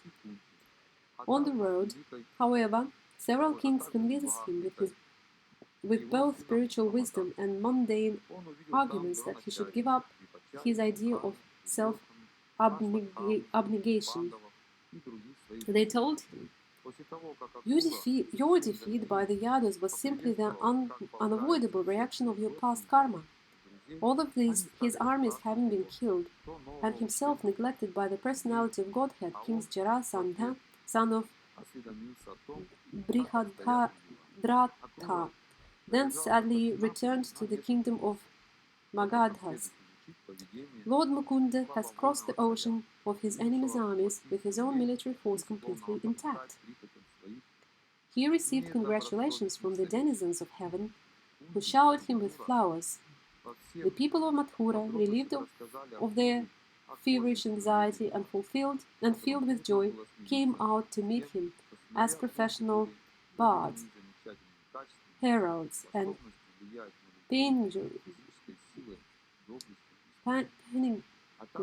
panegyrists sang in praise of his victory. As the Lord entered his city, conch shells and kettle drums sounded, and many drums, horns, venas, flutes, and mridangas played in concert. The boulevards were sprinkled with water. There were banners elsewhere, everywhere, and the gateways were decorated for the celebration. The citizens were elated, and the city resounded with the chanting of Vedic hymns. As the women of the city affectionately looked at the Lord, their eyes wide open with love, they scattered flowers, garlands, yogurt, parched rice, and newly grown sprouts upon him. Lord Krishna then presented to the Yadu king all the wealth that had fallen on the battlefield, namely the countless ornaments of the dead warriors. 17 times the king of Magadha met defeat in this very way, and yet throughout these defeats he fought on with Akshauhini divisions against the forces of the Yadu dynasty, who were protected by Sri Krishna. By the power of Lord Krishna, the Vrishnis would invariably annihilate all of Jarasandha's forces, and when all his soldiers had been killed, the king, released by his enemies, would again go away. Just as the 18th battle was about to take place, a barbarian warrior named Kalayavana, sent by Narada, appeared on the battlefield. Arriving at Mathura, this Yavana laid siege to the city with 30 million barbarian soldiers. He had never found a human rival worth fighting, but he had heard that the Vishnus were his equals. When Lord Krishna and Lord Sankarsana saw Kala Yavana, Krishna thought about the situation and said, "Ah, a great danger now threatens the Yadus from two sides. This Yavana is besieging us already, and the mighty king of Magadha will soon arrive here. If not today, then tomorrow or the next day. If powerful Jarasandha comes while we two are busy fighting Kalayavana, Jarasandha may kill our relatives or else take them away to his capital. Therefore, we will immediately construct a fortress that no human force can penetrate. Let us settle our family members there and then kill the barbarian king." After thus discussing the matter with Balaram, the Supreme Personality of God had a fortress of 12 yojanas in circumference built within the sea. Inside that fort, he had a city built containing all kinds of wonderful things. In the construction of that city could be seen the full scientific knowledge and architectural skill of Vishvakarma. There were wide avenues, commercial roads, and courtyards laid out on ample plots of land. There were splendid parks, and also gardens stocked with trees and creepers from the heavenly planets. The gateway towers were topped with golden turrets touching the sky, and their upper levels were fashioned of crystal quartz. The gold-covered houses were adorned in front with golden pots, and on top of their jeweled roofs, and their floors were inlaid with precious emeralds. Beside the houses stood treasury buildings, warehouses, and stables for fine horses, all built on silver and brass. Each residence had a watchtower and also a temple for its household deity. Filled with citizens of all four social orders, the city was especially beautified by the palaces of Sri Krishna, the Lord of the Yadus. Lord Indra brought Sri Krishna the Sudharma assembly hall, standing within which a mortal man is not subject to the laws of mortality. Indra also gave the Parijata tree.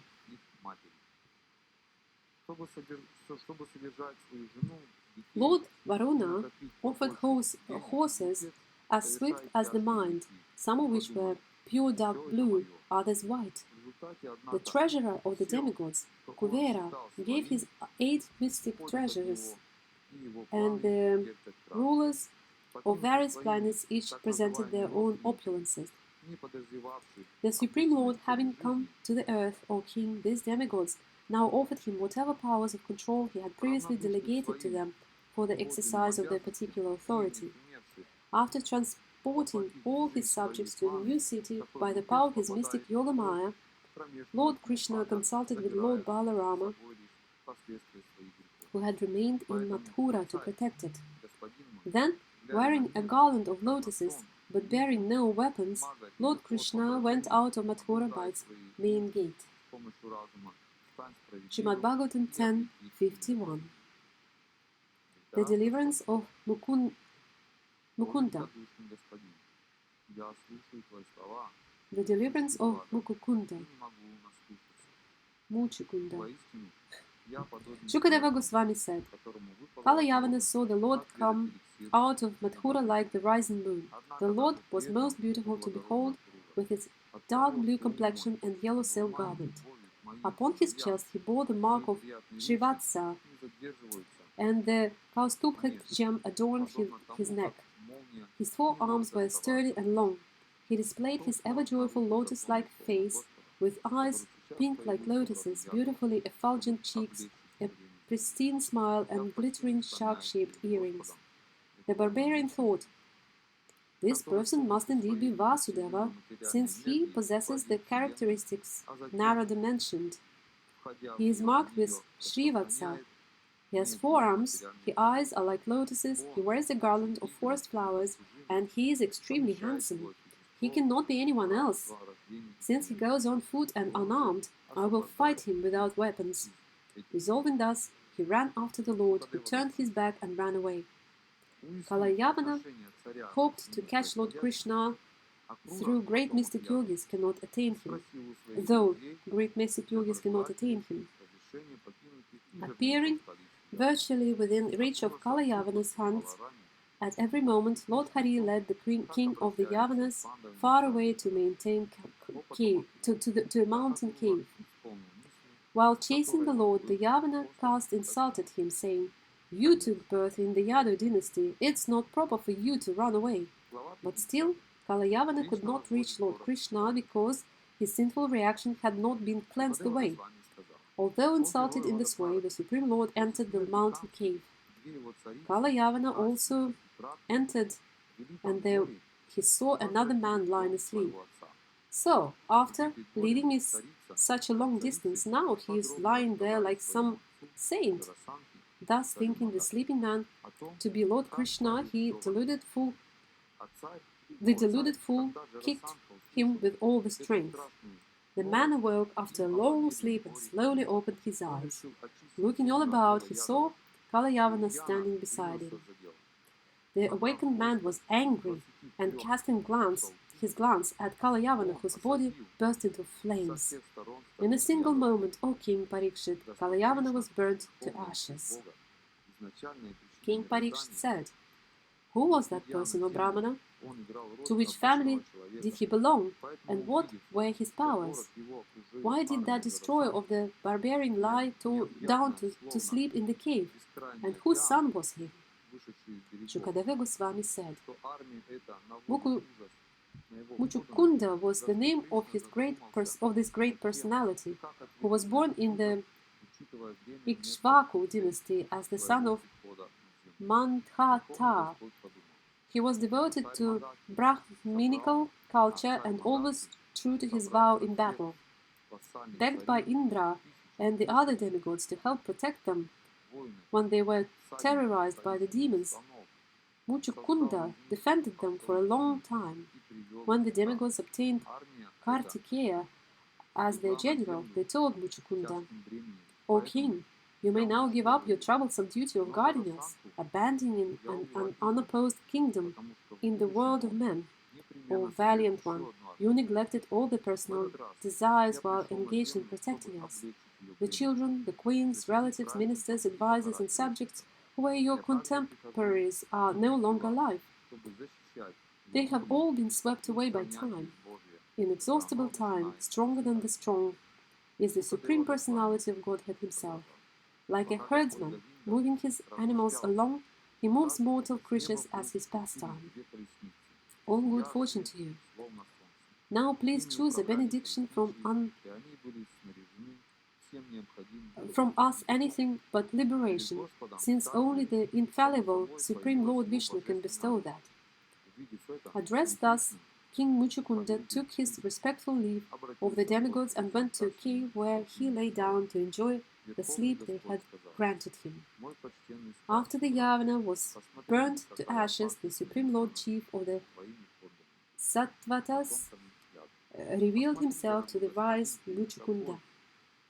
As he gazed at the Lord, King Muchukunda saw that he was dark blue like a cloud, had 4 arms, and wore a yellow silk garment. On his chest he bore the Srivatsa mark, and on his neck the brilliantly glowing Kaustubha gem.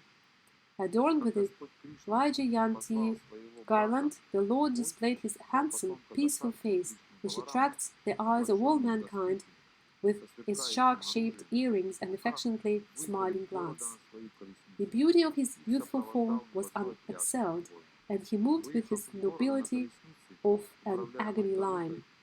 The highly intelligent king was overwhelmed by the Lord's effulgence, which showed him to be invincible, expressing his uncertainty.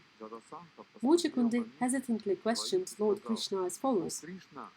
Sri Muchukunda said, "Who are you, who have come to this mountain cave in the forest, having walked on the thorny ground with feet as soft as lotus petals? Perhaps you are the potency of all potent beings, or maybe you are the powerful god of fire, or the sun god or moon god, the king of heaven, or the ruling demigod of some other planet. I think you are the supreme personality among the 3 chief gods, since you drive away the darkness of this cave as a lamp dispels darkness of its light. O best among men, if you like, please truly describe your birth, activities, and lineage to us, who are eager to hear. As for ourselves, O tiger among men, we belong to a family of fallen Kshatriyas, descendants of King Ikshvaku. My name is Muchukunda, my lord, and I'm the son of Yauvanashva.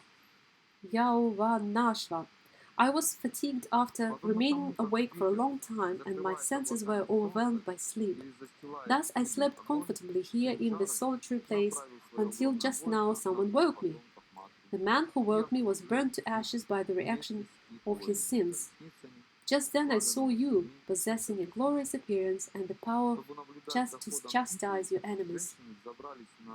Your unbearably brilliant effulgence overwhelms our strength, and thus we cannot fix our gaze upon you, O Exalted One.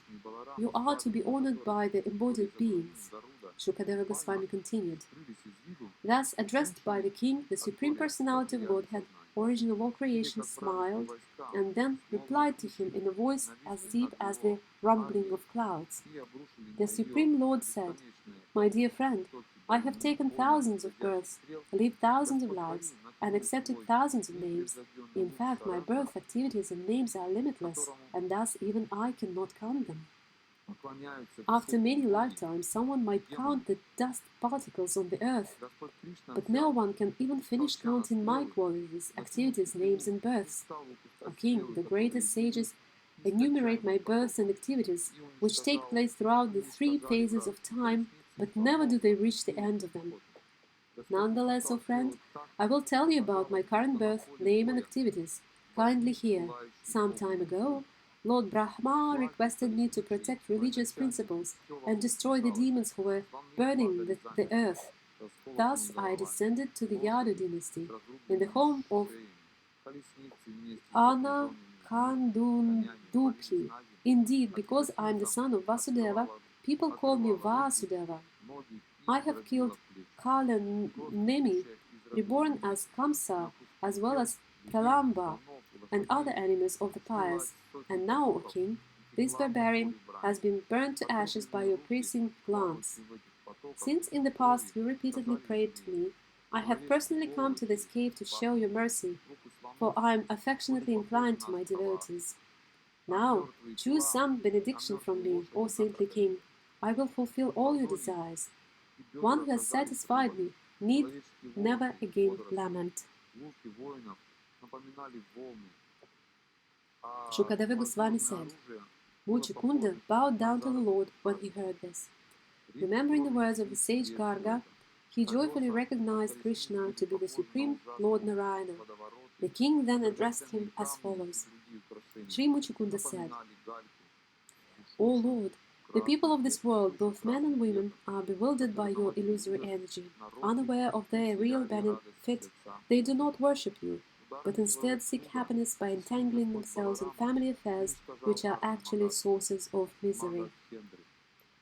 That person has an impure mind who, despite having somehow or other automatically obtained the rare and highly evolved human form of life, does not worship your lotus feet.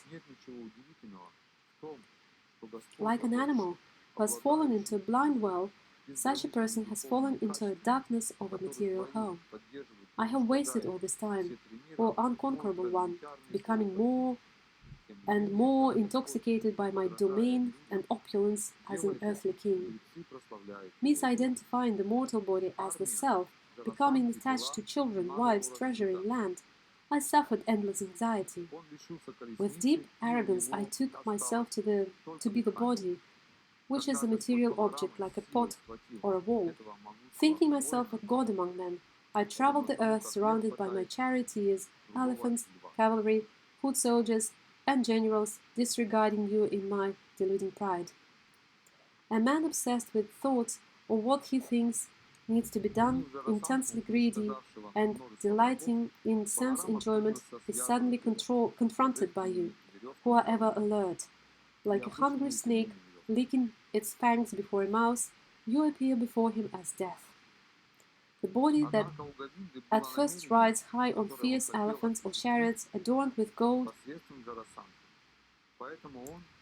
and is known by the name King, is later, by your invincible power of time, called feces, worms, or ashes. Having conquered the entire circle of directions and being thus free of conflict, a man sits on a splendid throne, receiving praise from leaders who were once his equals. But when he enters the women's chambers, where sex pleasure is found, he is led about like a pet animal, O Lord.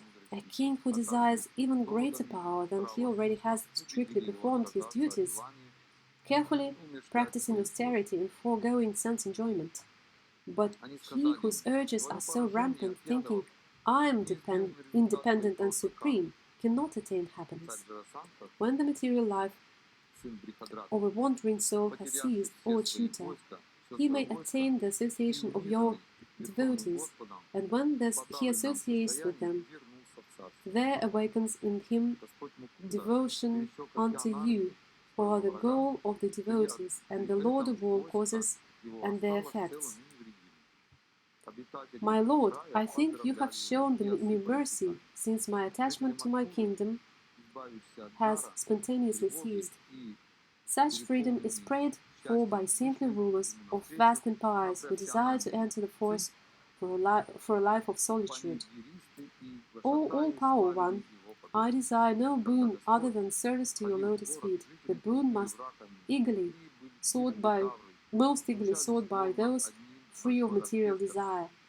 O Hari, what enlightened person who worships you? The giver of liberations would choose a boon that causes his own bondage. Therefore, Lord, having put aside all objects of material desire, which are bound to the modes of passion, ignorance, and goodness, I am approaching you, the Supreme Personality of Godhead, with shelter. You are not covered by mundane designations, rather you are the Supreme Absolute Truth, full of pure knowledge and transcendental to the material modes. For so long I have been pained by troubles in this world and have been burning with lamentation.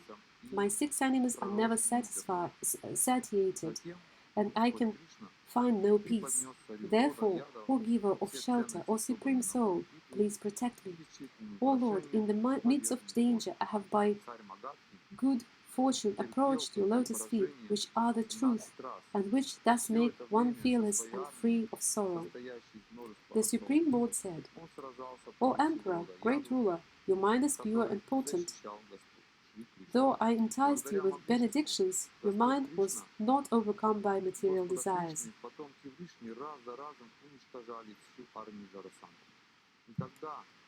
Understand that I enticed you with benedictions just to prove that you would not be deceived. The intelligence of my unalloyed devotees is never diverted by material blessings. The minds of non-devotees who engage in such practices, pranayama, are not fully cleansed of material desires. Thus, O king, material desires are again seen to rise in their minds. Wander this earth at will, with your mind fixed on me. May you always possess such unfailing devotion for me. Because you followed the principle of a kshatriya, you killed living beings while hunting and performing other duties. You must vanquish the sins thus incurred by carefully executing penances while remaining surrendered to me. O king, in your very next life you will become an excellent Brahmana, the greatest well-wisher of all creatures, and certainly come to me alone. Srimad Bhagavatam 10:52. Rukmini's message to Lord Krishna. Shukadeva Goswami said, My dear king, thus graced by Lord Krishna, Muchukunda circumambulated him and bowed down to him. Then Muchukunda, the beloved descendant of Ikshvaku, exited through the mouth of the cave. Seeing that the size of all the human beings, animals, trees, and plants was severely reduced, and thus realizing that the age of Kali was at hand, Muchukunda left for the north. The sober king, beyond material association and free of doubt, was convinced of the veil of austerity. Absorbing his mind in Lord Krishna, he came to Gantha Bandhana mountain. There he arrived at Badarikashrama, the abode of Lord Naranarayana, where, remaining tolerant of all dualities, he peacefully worshipped the Supreme Lord Hari by performing severe austerities. The Lord returned to Mathura, which was still surrounded by Yavanas. Then he destroyed the army of barbarians and began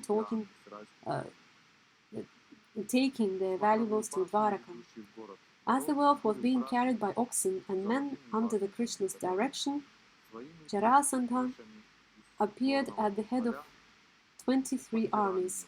O king, seeing the fierce waves of the enemy's army, the two Madhavas, imitating human behavior, ran swiftly away.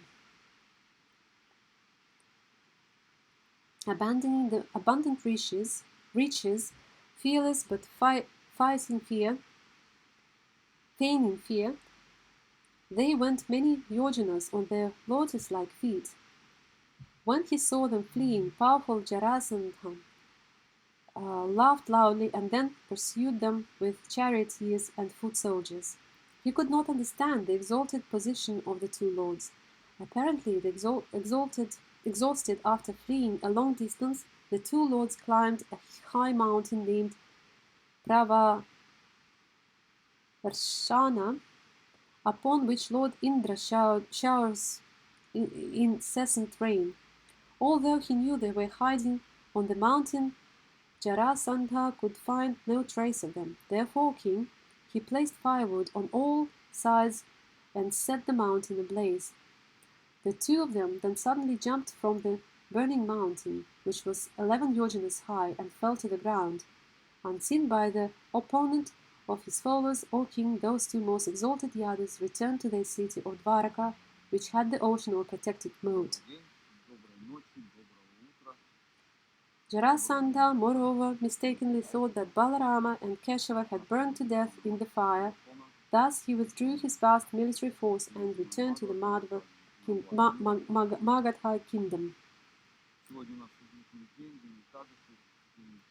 As ordered by Lord Brahma, Raivata, the opulent ruler of Anartha, gave Lord Balarama his daughter Raivati in marriage.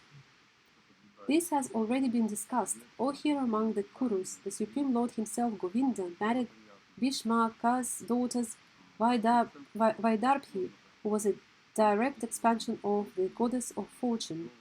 The Lord did this by her desire, and in the process he beat down Salva and other kings who took Shishupala's side. Indeed, as everyone watched, Sri Krishna took Rukmini just as Garuda boldly stole nectar from the demigods. King Parikshit said, The Supreme Lord married Rukmini, the beautiful faced daughter of Bhishmaka. In the Rakshasa style, so I have heard. My lord, I wish to hear how the immeasurably powerful Lord Krishna took away his bride while defeating such king as Magadha and Salva. What experienced listener or Brahmana could ever grow satisfied while listening to the pious, charming, and ever fresh topics of Lord Krishna, which cleanse away the world's contamination?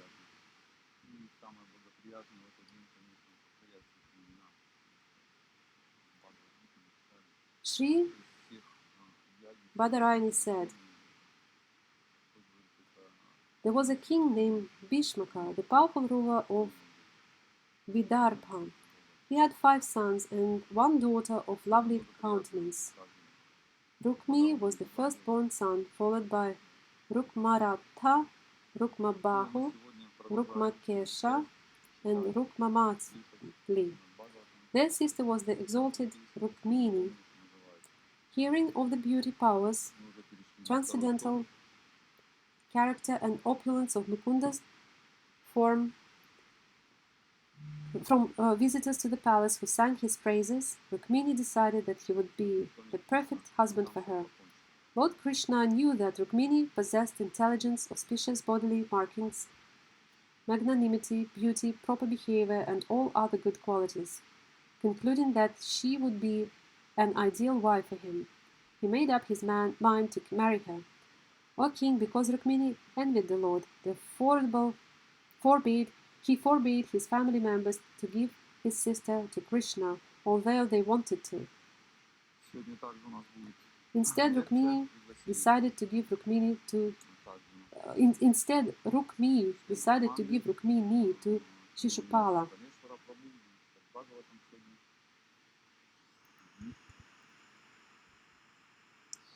Многие с ним знакомы, как с человеком, который также йогой занимается, и также он ведет очень чистый, порядочный образ жизни, служит людям, служит Богу. И сегодня будет необычный день, потому что, как я сказал, и Кадыши, он особую дает ценность. И сегодняшнее чтение, оно будет, может быть, из всех этих дней иметь самый такой концентрат. Today's readings will be most auspicious among all the days, because today is Ekadashi. Духовных приобретений сегодня. And Поэтому мы продолжаем читать. Gains. Есть вероятность, что мы и завтра продолжим читать. It is possible that we'll continue reading tomorrow. Сообщили, что у нас карантин продлевается до 30 We were informed that the quarantine is being продлился. extended. У нас только вчера это произошло. We've heard about it yesterday. Поэтому давайте будем внимательны очень. Therefore, let's be very attentive. Приобретем что-то ценное. And acquire something valuable. Прочитаем благоприятные молитвы и начнем. Let's read our auspicious, chant our auspicious mantras. Om Namo Bhagavate Vasudevaya. Om Namo Bhagavate Vasudevaya. Om Namo Bhagavate Vasudevaya. Narayana Namaskrityam Naram Shiva Narottama Devim Saraswatim Vyasam Tato Jaya Mudirayet Nashta Prayeshva Bhadreshu Nityam Bhagavata Sevaya Bhagavati Uttama Shloke Bhaktir Bhavati Nashtiki.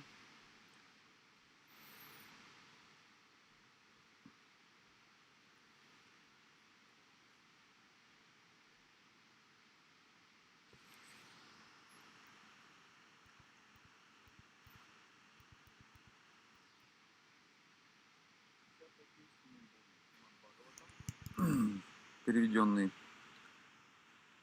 Шрилой Прабхупадой, глава 18. Chapter 18. Господь Баларама убивает демона Праламбу.